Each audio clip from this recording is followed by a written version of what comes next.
Assalamualaikum warahmatullahi wabarakatuh.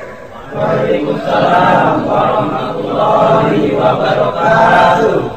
Bismillahi walhamdulillah, wassalatu wassalamu ala sayyidina rasulillah, sayyidina wa maulana Muhammad ibn Abdullah wa ala alihi wa sahbihi wa mawalah.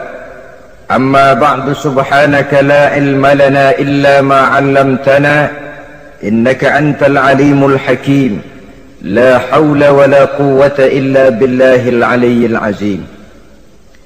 Saudara-saudara kaum muslimin rahimakumullah, satu-satunya manusia yang dalam Al-Quran sudah mendapat jaminan ampun dari seluruh dosa yang pernah dikerjakan cuma Rasulullah orangnya. Quran yang menjanjikan liyaghfira lakallahu ma taqaddama min dzambika wa ma ta'akhkhar.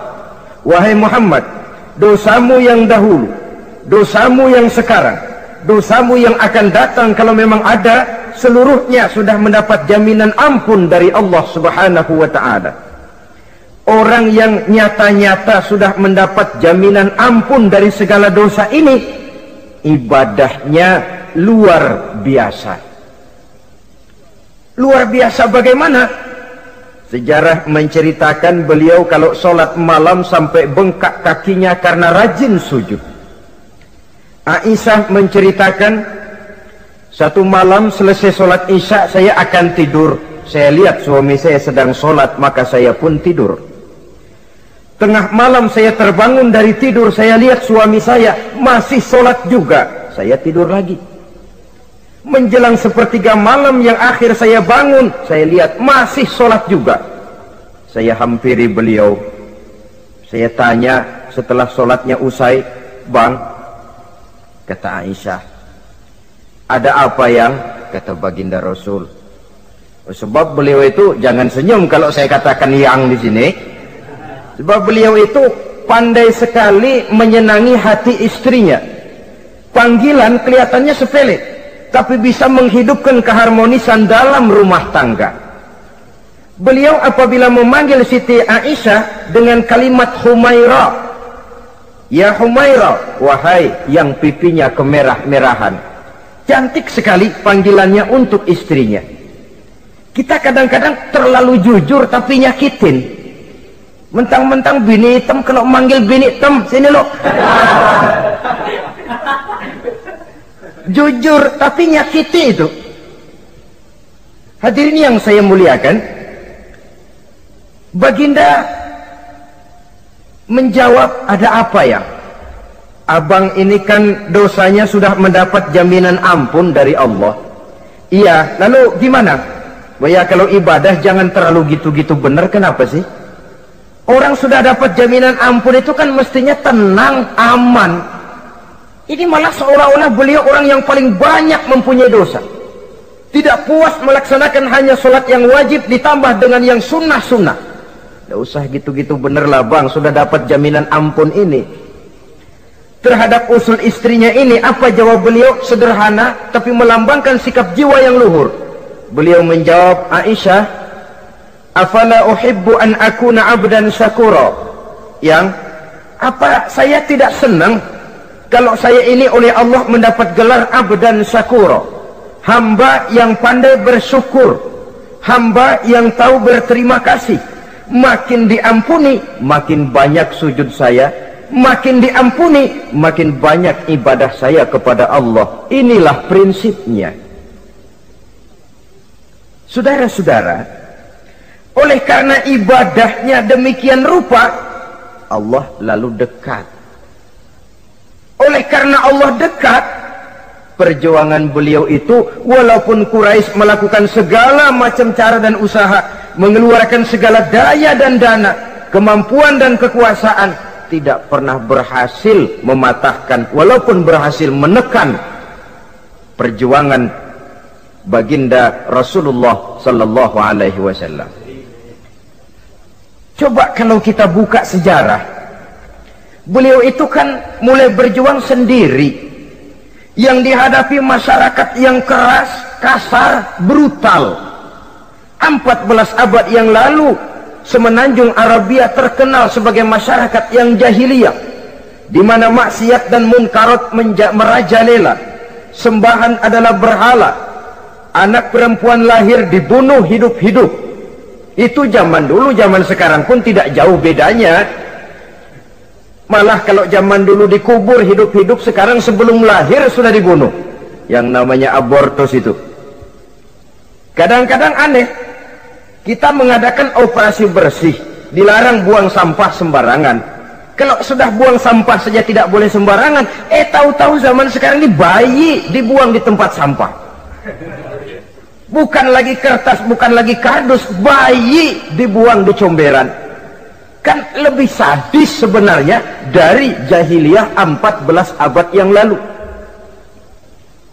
Judi di zaman dulu 14 abad yang lalu merajalela, menyentuh segala lapisan masyarakat.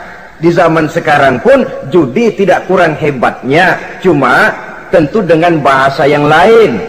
Apalagi di zaman sekarang orang pandai menghaluskan bahasa, mensamarkan istilah. Judi disebut sumbangan umpamanya, sehingga orang lalu tidak terasa bermain judi, terasanya ikut nyumbang. Itu sekedar istilah yang merangsang orang sebenarnya. Masyarakat yang semacam ini yang dihadapi oleh baginda Rasul. Diangkat jadi Rasul umur 40 tahun lalu mulai berjuang. Mula-mula secara sembunyi dakwahnya itu. Dari pintu ke pintu, dari rumah ke rumah, dari orang ke orang. Hasilnya 3 tahun gerilya berdakwah, dapat pengikut tidak lebih 11 orang. Sudah tidak digaji, tidak dapat beras, hidup pun miskin. 3 tahun dakwah dapat pengikut 11 orang. Ustadz mana zaman sekarang yang masih mau ngajar? Kalau 3 tahun buka pengajian yang ngaji cuma 11, bubar. Kiai mana yang masih mau buka pondok kalau 3 tahun buka pesantren santrinya cuma 11? Pemimpin mana yang masih mau kampanye kalau 3 tahun kampanye dapat pemilih cuma 11? Bangkrut. Tapi tidak dengan Rasul. 3 tahun berlalu, turun perintah fasda bima tu'mar. Tidak usah berdakwah secara sembunyi Muhammad, sampaikan saja Islam secara terbuka. Mulailah beliau berdakwah secara terbuka, terang-terangan. Mula-mula Quraisy dikumpulkan dekat Ka'bah. Kumpulah Abu Jahal, Abu Lahab, Abu Sufyan dan gembong-gembong Quraisy. Di sana buat pertama kali secara terbuka baginda Rasul pidato. Tuan-tuan Quraisy, apakah tuan-tuan percaya kepada saya? Percaya. Kenapa? Karena Anda Muhammad sejak kecil belum pernah bohong. Baik. Jikalau memang tuan-tuan percaya kepada saya, maka mulai hari ini saya serukan kepada tuan-tuan, ankizu anfusakum minan nar. Jaga, pelihara, lindungi dan selamatkan diri tuan dari neraka. Tinggalkan segala macam berhala, jauhi Latta, Uzza, Manat dan Hubal. Sembah Allah Tuhan yang Esa, yang lam yalid wa lam yulad, yang tidak beranak dan tidak diperanakan. Ini dakwah pertama yang beliau sampaikan. Selesai beliau pidato, Abu Lahab interupsi, angkat tangan. Muhammad, ada apa paman? Alihaza jama'tana? Cuma untuk dengar ocehan kayak begini kami dikumpulkan di sini. Tabban laka ya Muhammad. Kalau bahasa kasarnya mau mampus kamu Muhammad. Nabi tidak jawab, Allah yang jawab. Tabbat yada abi lahabi wa tab, ma aghna anhu maluhu wa ma kasab. Bukan Muhammad yang celaka, Abu Lahab lah yang kelak akan menemui kecelakaan. Dakwah terus berlangsung. Ketika dakwah secara terbuka sudah dimulai, hambatan dan tantangan mulai datang. Sejak dari teror mental sampai kepada teror fisik. Dan puncaknya terjadi pada saat beliau berumur 53 tahun, di mana Quraisy mengadakan rapat di satu rumah yang disebut Darul Arqam. Kumpulah di situ dedengkot Quraisy. Siapa lagi kalau bukan Abu Jahal, Abu Lahab? Mereka rapat. rapat pleno lengkap.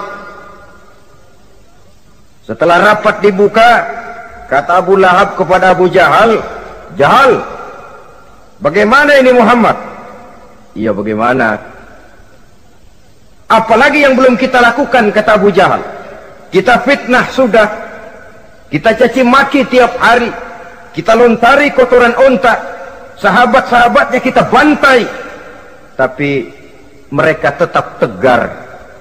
"Iya," kata Abu Jahal, "dan sekarang ini sahabatnya sebagian berangsur-angsur sudah hijrah ke Madinah. Ini pertanda Islam akan berkembang di kota Madinah. Kalau nanti dia berhasil di Madinah lalu menyerbu ke Mekah, alamat habis kita gulung tikar." "Makanya," kata Abu Jahal. "Makanya apa?"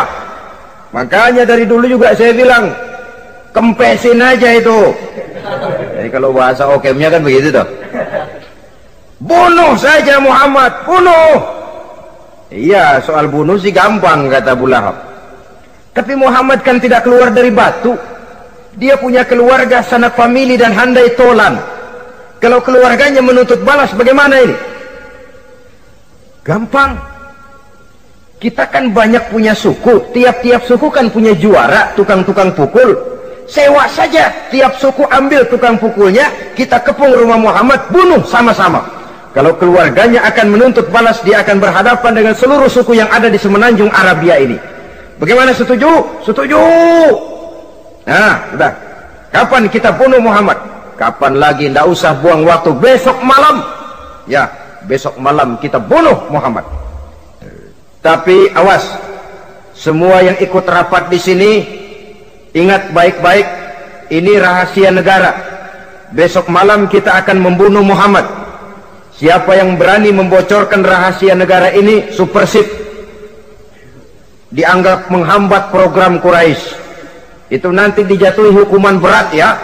Jaga rahasia baik-baik bahwa besok malam kita akan membunuh Muhammad. Sanggup?" "Sanggup." Rapat selesai. Hadirin boleh bubar ke rumah masing-masing. Pulang. Namanya manusia, bocor juga rahasia ini. Begitu pulang, cerita sama istrinya, "Bu, anu loh Bu." "Apa Pak?" "Saya tadi ikut rapat." "Rapat apa tuh Pak?" "Besok malam akan ada pembunuhan." "Pembunuhan?" "Pembunuhan." "Siapa toh yang mau dibunuh?" "Muhammad." "Tapi jangan bilang-bilang ya, ini rahasia negara." "Ini rahasia negara Bu, jangan bilang-bilang." "Iya Pak, iya." Nah, besok pagi istrinya ngobrol sama tetangganya, "Mbak Ayu, tahu nggak?" "Apa toh?" "Nanti malam akan ada pembunuhan." "Siapa yang mau dibunuh?" "Muhammad." "Loh, sampean tahunya dari mana?" "Suami saya ikut rapat." "Tapi jangan bilang-bilang ya Bu ya, ini rahasia negara. Jangan bilang-bilang, nanti yang satu sampaikan lagi, jangan bilang-bilang, terus jangan bilang-bilang." Akhirnya berita tersebar, sehingga pagi hari itu sebagian besar penduduk Mekah sudah tahu kalau nanti malam akan ada pembunuhan. Maka lepas zuhur, Mekah itu mulai tegang. Yang simpati, "Aduh kasihan Muhammad, nanti malam akan dibunuh." Yang tidak senang, "Mampus, biar dia rasain, ntar malam." Saudara-saudara, begitu maghrib berbunyi sudah, udara mulai gelap, penduduk Mekah sudah kunci pintu seperti ada jam malam. Sepi, sesepi-sepinya. Tutup pintu, kunci, bukan tidur, ngintip dari dalam. Lepas jam 8 malam, makin tegang. Masing-masing penduduk ngintip dari pintunya. Sudah berangkat belum orang yang mau bunuh Muhammad? Sudah berangkat belum? Kira-kira jam 9 ini, tukang-tukang pukul lewat mau ngepung rumah Muhammad untuk membunuh beliau. Begitu masuk Mekah, penduduk sudah kunci pintu, tapi mereka tahu kalau semua ngintip. Wah, makin hebat ini yang pemuka Quraisy ini, tukang-tukang pukul ini. Jalannya dibuat gagah-gagah, barisnya dibuat hebat-hebat. Itu injekan tanahnya dalam baris dibuat kenceng-kenceng, brok, brok, brok, brok, kayak serdadu baris. Lewat dekat rumah penduduk pakai batuk lagi. Yang dari dalam ngintip makin ciut. Wah, ini dia yang mau bunuh Muhammad ini. Sampai di rumah Nabi, dikepung rumah Nabi, di pagar betis. Malam itu di dalam rumah cuma Nabi, Abu Bakar dan Ali bin Abi Thalib. Nabi tahu rumahnya dikepung. Lewat tengah malam beliau berkata, Abu Bakar, saya ya Rasul, mari kita berangkat hijrah. Baik ya Rasul. Ali, saya ya Rasul, kamu gantikan saya ya. Gantikan apa ya Rasul? Gantikan tidur di tempat tidur saya. Baik ya Rasul. Masya Allah, sekali menggantikan mati. Tidur di tempat tidur Rasul pada malam rumahnya dikepung, resikonya kan mati. Menggantikan mati. Lah kalau menggantikan lurah lumayan. Menggantikan mati. Dan Ali tahu persis resikonya. Dan beliau waktu itu masih muda dan beliau tidak nawar. Baik ya Rasul, saya akan tidur di sini, berangkatlah Tuhan. Berangkat Rasul, ketika keluar dari pintu belakang rumah dikepung rapat, terjadilah keajaiban yang Allah ceritakan, wa ja'alna min baini aydihim sadda wa min khalfihim sadda fa aghshaynahum fahum la yubsirun. Di muka, di belakang, di kiri kanan dibuatkan dinding oleh Allah, dibutakan mereka tidak lihat kalau Muhammad keluar dari rumahnya. Siaga penuh, apel, mata melotot, Nabi lewat nggak kelihatan. Sampai Nabi kemudian menuju Gua Thur, 3 malam 2 hari di sana. Dari sana perjalanan dilanjutkan ke Madinah Al-Munawwarah. Allahu Akbar. Mengarungi gurun pasir yang gersang dan tandus, yang terbentang antara Mekah dan Madinah, meninggalkan kampung halaman tempat di mana dilahirkan dan dibesarkan. Keluarga yang berbeda akidah terpaksa berpisah. Kok kuat? Kok bisa? Kok sanggup? Di mana rahasia kekuatannya? Beliau punya sandaran vertikal, ibadahnya kepada Allah. Dengan bahasa kita sekarang, beliau punya backing. Backingnya tidak kepalang tanggung, yang serba maha. Maka saya mengajak kepada seluruh kaum muslimin, di zaman sekarang kan orang lagi main backingan, ya. Nah, siapa yang punya backing punya jalu. Saya cuma mengajak, kalau mau cari backing jangan kepalang tanggung, carilah backing yang serba maha. Maha gagah, maha tahu, maha adil, maha bijaksana, maha segala-galanya. Dan dialah Allah subhanahu wa ta'ala. Saudara punya backing kolonel, tanggung. Nanti dia pensiun habis. Yang kolonel saja tanggung, apalagi yang kopral. Kalau mau cari backing, carilah backing yang serba maha, Allah azza wa jalla. Caranya tentu dekat kepadanya. Untuk dekat kepadanya melalui jalur yang sudah diatur olehnya, melalui Rasulullah sallallahu alaihi wasallam, yaitu salat, ibadah. Makin tinggi nilai ibadah, makin dekat kita dengannya. Makin dekat dengannya, makin banyak fasilitas yang akan diberikan untuk kita. Saudara pegawai negeri ingin cepat naik golongan, itu caranya 2. Pertama, jam kantor disiplin. Jam 7 masuk, jam 3 pulang. Kalau belum jam pulang, jangan pulang.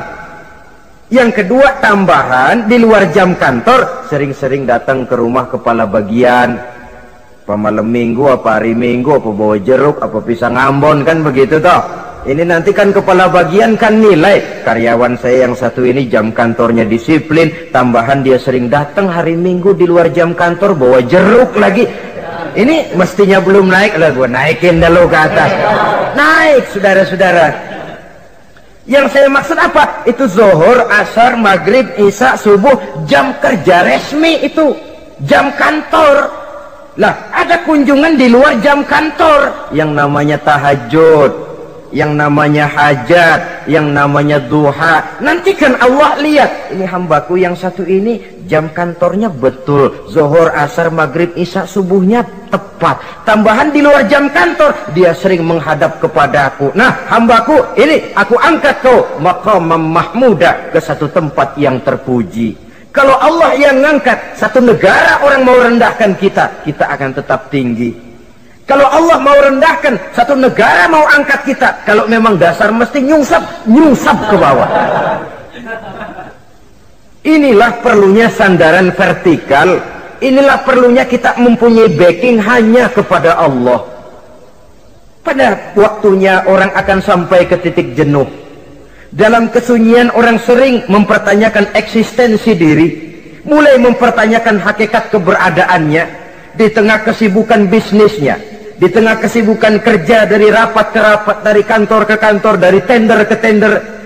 Orang akan sampai kepada titik jenuh. Dikala itu dia memerlukan ketenangan, dikala itu dia memerlukan kedamaian, dikala itu dia mencari eksistensi diri. Sebenarnya hidup ini mau apa sih?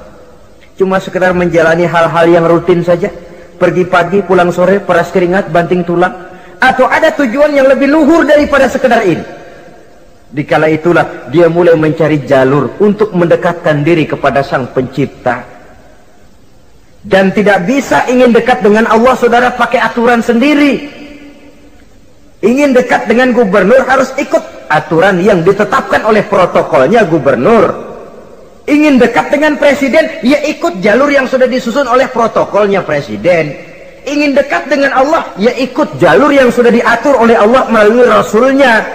Apa itu? Ya diantaranya sholat, puasa, dan ketentuan-ketentuan ibadah yang lain. Tidak bisa dengan prinsip, yang penting kan hati baik, berjiwa bersih, akhlak luhur, tidak usah sholat kalau hati baik sudah dekat dengan Allah. Oh, alangkah enaknya kalau begitu. Kalau dengan itu bisa dekat dengan Allah, rasanya Nabi Muhammad yang paling dulu berhenti sembahyang. Kenapa? Beliau orang yang hatinya paling baik. Beliau orang yang budinya paling luhur. Kalau budi luhur dan hati baik sudah menjamin untuk dekat dengan Allah, Nabi dulu berhenti sholat. Nyatanya tidak. Beliau orang yang berbudi luhur, berakhlak baik, entoh ibadahnya demikian rupa. Dan beliau adalah standar untuk kita jadikan contoh dalam mengamalkan ajaran-ajaran agama di kehidupan kita ini. Saudara, itu tadi sepertiga waktu beliau untuk ibadah, untuk Allah. Sepertiga yang kedua dari waktu beliau adalah untuk tugas. Dalam hal ini, sebagai seorang Rasul, menyampaikan risalah Islam berhadapan dengan umat. Yang jadi soal ialah, apa modal utama beliau di dalam melaksanakan tugas? Dan ini nanti sebagai cerminan buat kita. Modal utamanya pertama adalah keteladanan, dan yang kedua adalah akhlak. Sekarang ini kita hampir nyaris mengalami berbagai macam krisis. Yang paling santer kita dengar adalah krisis wibawa. Ada pak guru dicegat muridnya di jalanan, dipukulin karena nggak naik kelas katanya. Nampaknya guru nggak lagi berwibawa. Di satu pihak mungkin karena si guru tidak bisa digugu dan ditiru. Di lain pihak juga murid tidak lagi mengenal arti rasa hormat kepada pak guru. Nah, kenapa krisis wibawa timbul? Karena tidak ada keteladanan. Adapun Rasul, wibawa beliau timbul di tengah umat karena keteladanan ini.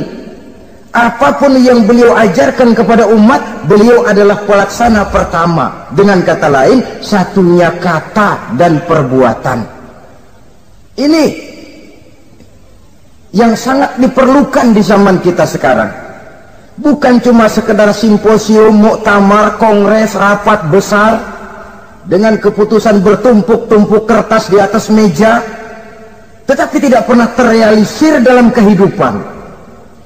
Yang kita perlukan adalah satunya kata dan perbuatan, bahwa kalau itu yang diucapkan, itu yang diterapkan. Kalau itu yang diteorikan, itu yang dikerjakan. Keteladanan. Yang kedua, rahasia sukses beliau dalam melaksanakan tugas berhadapan dengan umat, akhlak. Beliau tidak menyampaikan Islam ini dengan kekerasan, tidak juga dengan bujuk rayu harta, tidak pula dengan menakut-nakuti orang. Belum pernah kita baca dalam sejarah beliau teriak-teriak, awas yang tidak masuk Islam dipecat jadi orang Arab. Tidak. Atau dengan bujuk rayu, ayo siapa masuk Islam super mie 2 bungkus? Tidak. Sebab kebenaran tidak bisa dipupuk dengan materi. Kebenaran adalah soal keyakinan, dan keyakinan adalah soal batin. Orang yang beragama karena tertarik kepada super mie, orang yang beragama karena tertarik kepada pakaian, kepada obat-obatan, nilai imannya dipupuk dengan materi. Dan usaha seperti itu sama saja dengan menegakkan benang basah. Dia percaya kepada sesuatu yang dia tidak mengerti. Dia yakin kepada sesuatu yang dia tidak tahu apa bentuk yang dia yakini itu. Alangkah malang dan kasihannya orang yang beragama seperti ini. Tidak demikian dengan Rasul. Islam ini adalah satu keyakinan. Keyakinan terhadap kebenaran hanya bisa ditegakkan dalam nurani manusia yang paling mendasar. Karena itu dia tidak bisa dipaksakan. Dan itu pula sebabnya Quran punya prinsip la ikraha fid din. Tidak ada paksaan dalam beragama. Mau Islam silahkan, tidak mau Islam silahkan. Allah tidak memaksa. Tapi ayat ini jangan disalah pakai. Tidak pernah sholat, ditanya orang, kamu kan Islam kok tidak sholat? La ikraha fid din dong. Salah pakai. Yang tidak ada paksaan dalam beragama itu untuk orang di luar Islam. Kepada tuan-tuan di luar Islam, la ikraha fid din, tidak ada paksaan masuk Islam. Tapi kalau sudah masuk ke dalam Islam, maka berlaku peraturan Islam. Contohnya begini saja, tidak ada paksaan masuk ke rumah saya. Itu toh. Mau masuk silahkan, tidak mau masuk tidak ada urusan. Tapi sekali saudara masuk ke rumah saya, saudara harus ikut tata tertib yang ada di dalam rumah saya. Kira-kira beragama itu begitu. Tidak ada paksaan masuk Islam. Tapi sekali saudara masuk Islam, maka berlaku peraturan Islam untuk kehidupan saudara. Jadi la ikraha fid din ini buat orang di luar garis. Allah tidak maksa-maksa orang mau masuk Islam, mau tidak. Silahkan saja. Tapi ketika orang mendapat hidayah masuk ke dalam Islam, peraturan Islam berlaku dalam kehidupannya. Saudara hadirin kaum muslimin rahimakumullah, akhlak. Mari kita lihat lebih jauh bagaimana sih akhlak beliau yang mulia itu. Allahu Akbar. Kalau orang berakhlak kepada teman itu sih biasa. Tapi berakhlak kepada musuh, ini yang luar biasa. Ini yang agaknya Allah saja memuji beliau. Wa innaka la'ala khuluqin azim. Engkau Muhammad benar-benar berada di atas budi pekerti yang luhur dan terpuji. Kalau saya baik kepada orang yang memang baik kepada saya, logis toh, wajar, memang harusnya. Tapi berbuat baik kepada orang yang jahat terhadap saya, ini yang tidak setiap orang bisa. Nah, sebab itu saya tidak ingin menceritakan akhlak beliau kepada sahabat, namanya juga kepada sahabat. Saya akan kutip beberapa riwayat yang menceritakan bagaimana akhlak beliau kepada orang yang nyata-nyata memusuhinya. Berbagai riwayat menceritakan bagaimana beliau ketika di Taif dilontari orang dengan batu, yang melontari beliau malah mendapat doa, Allahumma hdi qaumi fa innahum la ya'lamun. Ya Allah, berikan hidayah, berikan petunjuk kepada mereka yang melontari saya dengan batu, karena mereka tidak tahu. Kalau saja mereka tahu, mereka tidak akan melontari saya dengan batu. Ya Allah, berikan hidayah kepada mereka. Padahal ketika itu malaikat Jibril menawarkan jasa. Muhammad, kalau kamu mau orang yang melontari kau dengan batu itu hancur, saat ini juga saya angkat Jabal Uhud, saya timpakan mereka biar mati semua. Mau Muhammad? Jangan Jibril, mereka tidak tahu. Kalau saja mereka tahu, mereka tidak akan melontari saya dengan batu. Lebih baik doakan mereka supaya mendapat hidayah dari Allah. Dalam kondisi kepepet, dilontari dengan batu, malaikat Jibril datang menawarkan jasa. Beliau lebih memilih mendoakan orang yang berbuat jahat itu. Ya Allah, bukan main.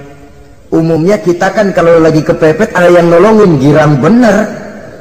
Andai kata kita yang jadi nabi disambitin orang, datang malaikat Jibril nawarin, bagaimana sikat? Abisin aja dah.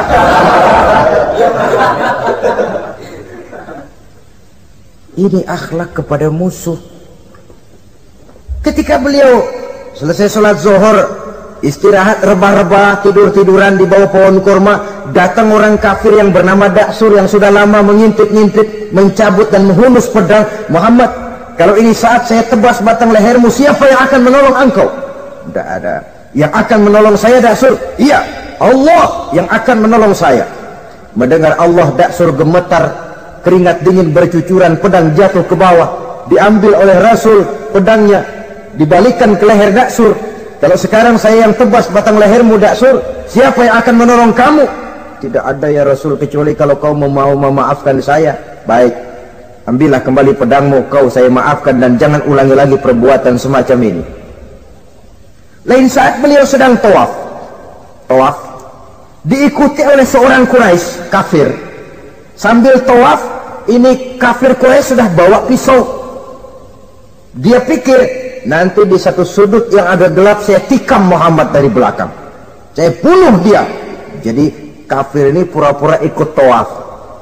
Jahatnya orang kafir itu kan begitu, tawaf ya ikut pura-pura tawaf, ada kesempatan sikat dari belakang.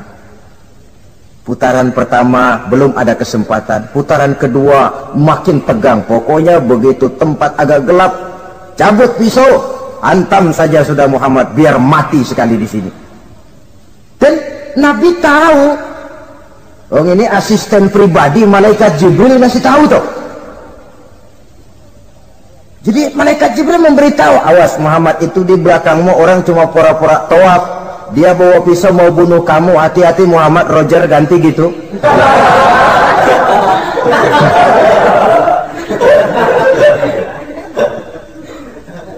Tahu persis beliau. Sampai di satu sudut yang gelap, si kafir ini mencabut pisau. Nabi nengok ke belakang, menoleh Nabi. Begitu menoleh, Quraisy ini kan ketangkep basah, bahasa Arabnya yumsak mablul katanya, ketangkep basah, grogi, salah tingkah, garuk nggak gatel, kasihan melihatnya sudah. Ya namanya orang ketangkep basah itu, mau alasan apa? Nggak beralasan ya, harus merasa harus membela diri, gemetar nggak karu-karuan. Kata Nabi senyum. Mau apa, Mas? Ano Rasul, ini ano apa? Ano. Sudah, saya kan tahu kamu mau bunuh saya toh. Sudah, saya sudah tahu kok. Kamu jangan pura-pura. Kamu kan mau bunuh saya kan? Terus terang saja. Iya Rasul, iya. Sekarang gimana? Enggak berani Rasul, minta maaf saja. Ya kalau sudah kamu minta maaf begitu, sudah kamu pulang sana, jangan diulangi lagi ya. Begitu mudah beliau memaafkan orang yang nyata-nyata mau menghabisi nyawanya, sepanjang itu belum terwujud, sepanjang itu belum terbentuk dalam artian real. Sangat mudah beliau memaafkan orang.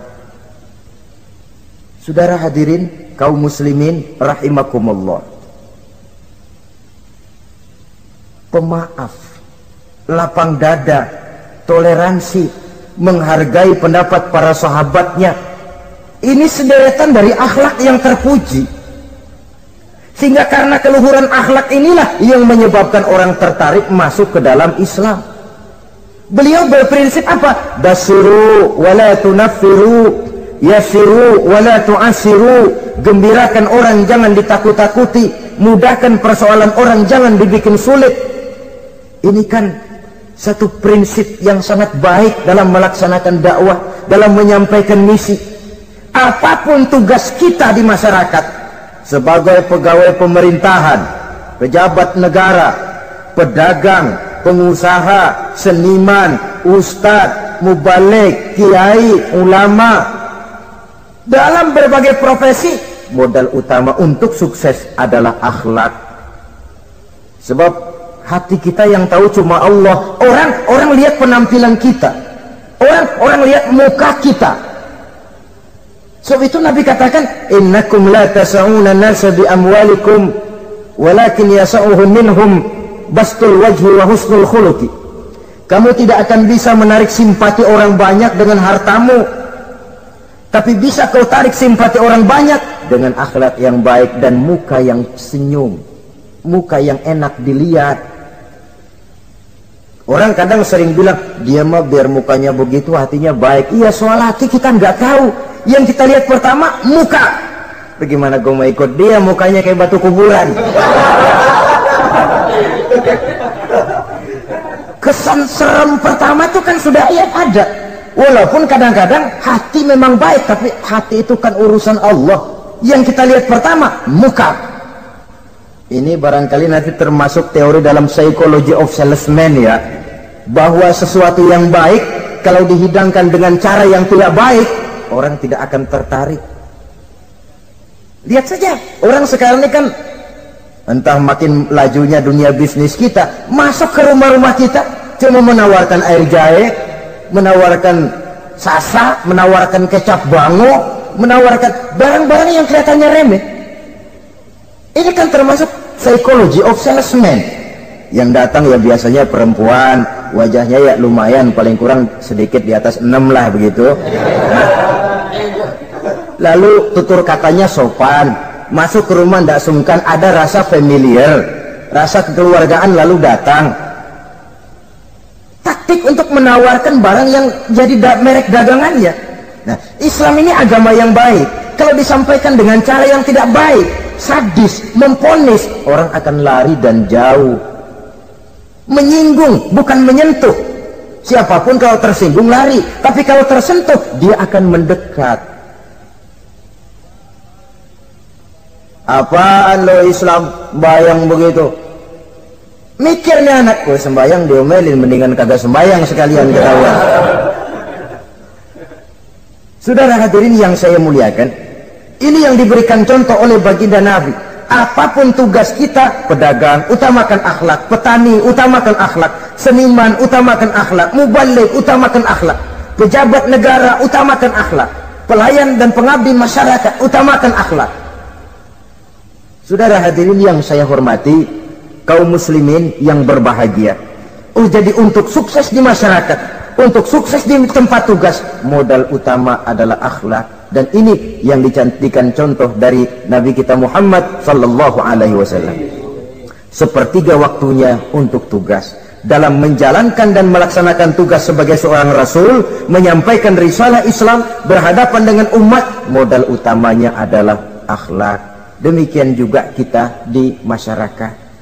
Dan akhlak itu memang harus dibiasakan sejak kita kecil, sehingga dengan demikian nilai-nilai yang baik akan terus terbawa sampai di hari tua kita. Saudara-saudara, rasanya kehancuran satu bangsa dimanapun di dunia ini selalu dimulai dengan kehancuran akhlak daripada bangsa itu sendiri. Dan kehancuran akhlak itu bisa saja terjadi di tengah kemakmuran ekonomi, di tengah maju dan canggihnya teknologi. Kapan? Apabila pegangan orang kepada agama sudah lemah dan rapuh. Kita tengok di negara-negara di sebelah barat kita, kemajuan teknologi yang tidak diimbangi dengan kuatnya pegangan orang kepada agama telah melahirkan budaya-budaya yang merendahkan martabat manusia. Lahirlah kebudayaan hippies, lahirlah kebudayaan nudis, hidup serba bosan dengan ini dan itu karena segalanya sudah dimiliki. Rumah mentereng, jumlah kendaraan sejumlah keluarga, kapal pesiar di laut mewah, pesawat udara punya, setelah ini punya, ini ada, semua ada, titik jenuh sampai. Mau apa semua ini? Akhirnya ingin hidup apa adanya, tidur di goa-goa, tidur di kaki-kaki gunung, tidur di hutan belantara, pakaian kumel. Itu hipis-hipis yang datang kemari, yang pakaiannya kumuh, tambelan, lepis belel, padahal di kantongnya cek, travel cek, dolar. Lain hipis kita, emang benar-benar gembel.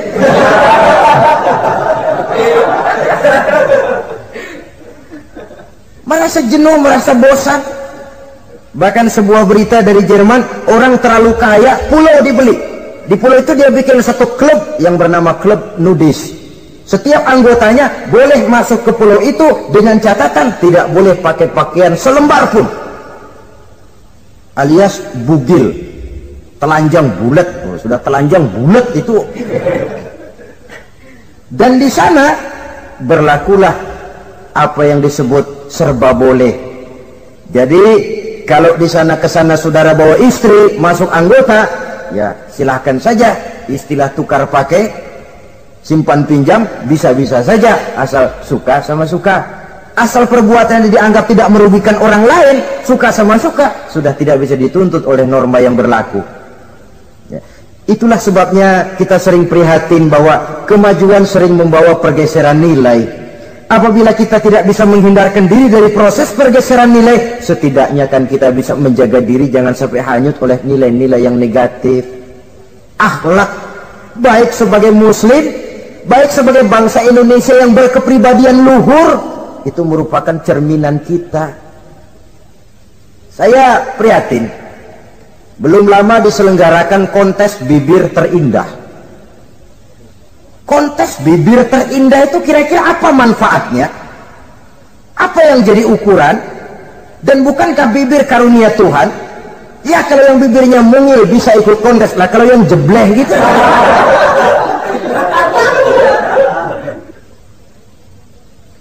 Kontes bibir terindah masih hangat dibicarakan orang. Sudah muncul lagi kontes betis terindah. Nah kalau sudah bicara soal betis ini, kan yang terbayang oleh kita kira-kira ukurannya apa? Yang diukur itu apanya ya? Ya tentu betisnya itu. Nah paling celaka kalau betis-betis yang ikut itu nanti jadi milik panitia semua kan. Yang tidak usah kita mengukur dengan kacamata agama, dengan budaya kita sebagai bangsa Indonesia yang berfalsafahkan Pancasila, rasanya mendengarnya saja kok sudah tidak sah gitu loh. Tidak pas untuk ukuran kita sebagai bangsa yang berfalsafahkan Pancasila.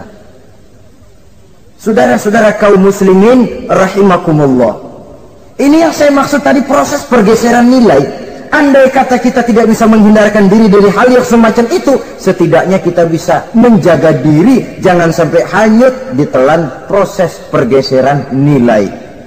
Dan memelihara nilai-nilai akhlak ini dari hari ke hari memang tidak semakin ringan, bahkan akan semakin berat, karena tantangan yang kita hadapi juga akan semakin berat. Inilah sepertiga yang kedua dari waktu beliau untuk melaksanakan tugas. Jadi modal utama dalam melaksanakan tugas akhlak. Di antara nilai akhlak itu prinsip Nabi tadi, gembirakan orang, jangan ditakut-takuti, mudahkan urusan orang, jangan dibikin sulit.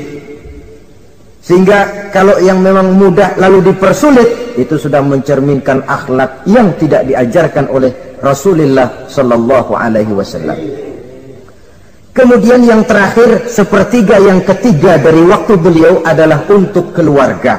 Jadi tadi ada waktu untuk Allah, ibadah, ada waktu untuk tugas, dan yang ketiga ada waktu untuk keluarga. Bagaimana Rasul di tengah keluarganya? Anas bin Malik bercerita, saya 11 tahun membantu di rumah tangga Rasul. 11 tahun itu kan artinya 11 kali 360 hari kali 24 jam. Bukan waktu yang sebentar itu. Selama 11 tahun saya membantu di rumah tangga Rasul, kata Anas, belum pernah saya dengar kata-kata kasar, keras, membentak. 11 tahun saya membantu di rumah tangga beliau, belum pernah saya lihat ada piring terbang, ada bakyak melayang. Artinya apa? Cerminan dari ketentraman, keayeman, kedamaian rumah tangga beliau. Padahal rumah tangganya kecil, istrinya lebih dari satu, tapi aman, tentram, rukun. Kita kadang-kadang istri satu seminggu 7 hari, perang 6 hari. Cuma 1 hari gencatan senjata.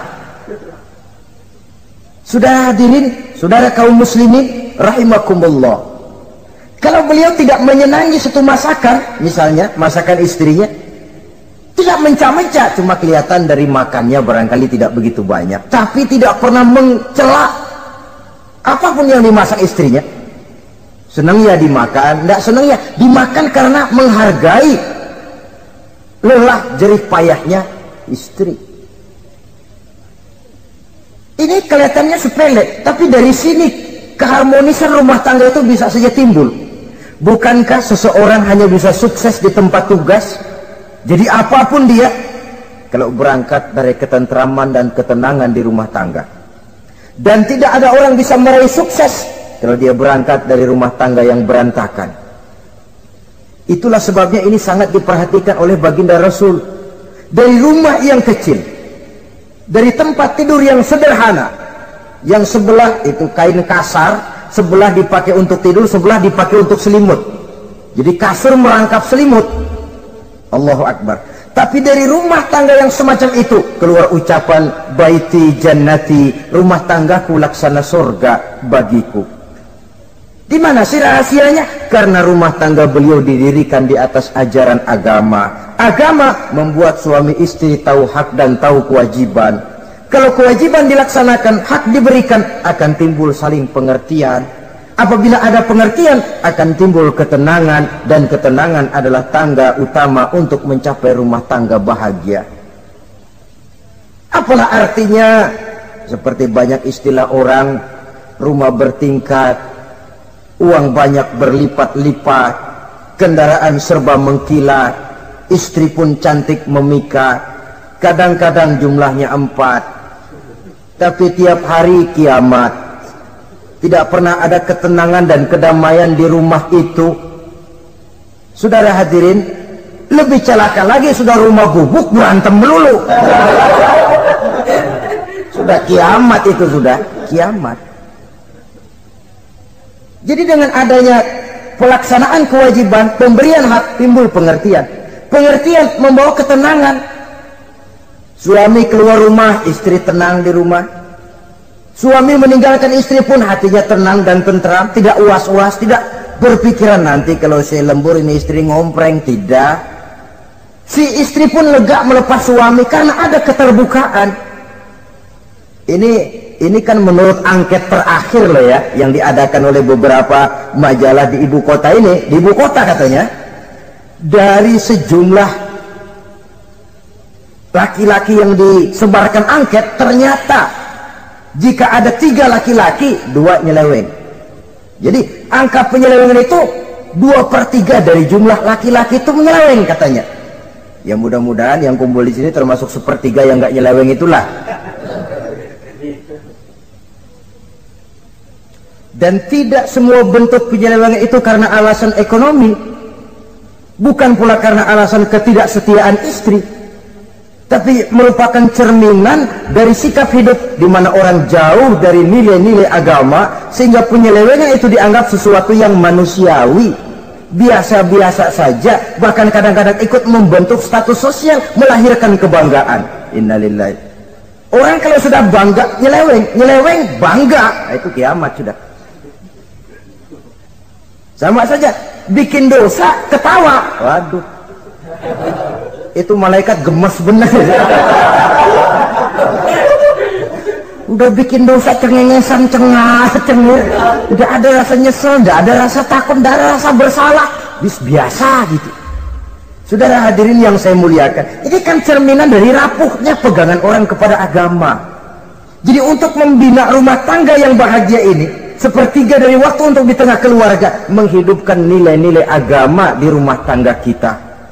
Oleh karenanya, pada bagian akhir dari pertemuan yang singkat ini, saudara-saudara, saya mengajak, marilah pandai-pandai membagi dan mengatur waktu. Ada waktu untuk Allah, ada waktu untuk tugas, ada waktu untuk keluarga. Syukur kalau ada keseimbangan.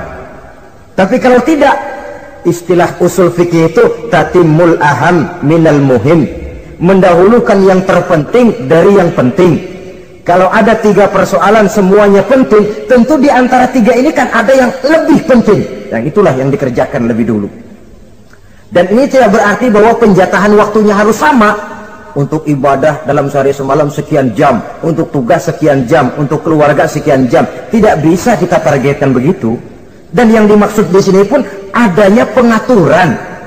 Pengaturan tidak berarti bahwa harus sama waktunya, tidak. Kita melihat kepentingannya.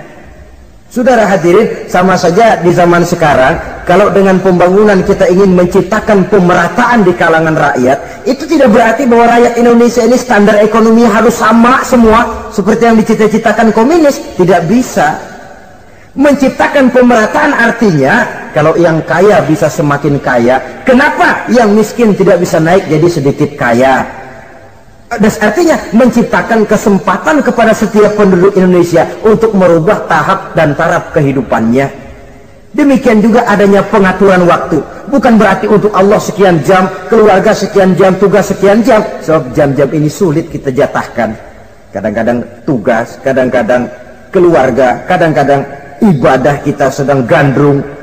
Yang penting ada keseimbangan dalam cara kita mengatur waktu itu. Nah, saudara-saudara, demikianlah pertemuan dan pembicaraan kita kali ini. Terima kasih atas segala perhatian. Mohon maaf atas segala kekurangan. Usikum wa nafsi bitaqwallah. Wassalamualaikum warahmatullahi wabarakatuh. Waalaikumsalam warahmatullahi wabarakatuh.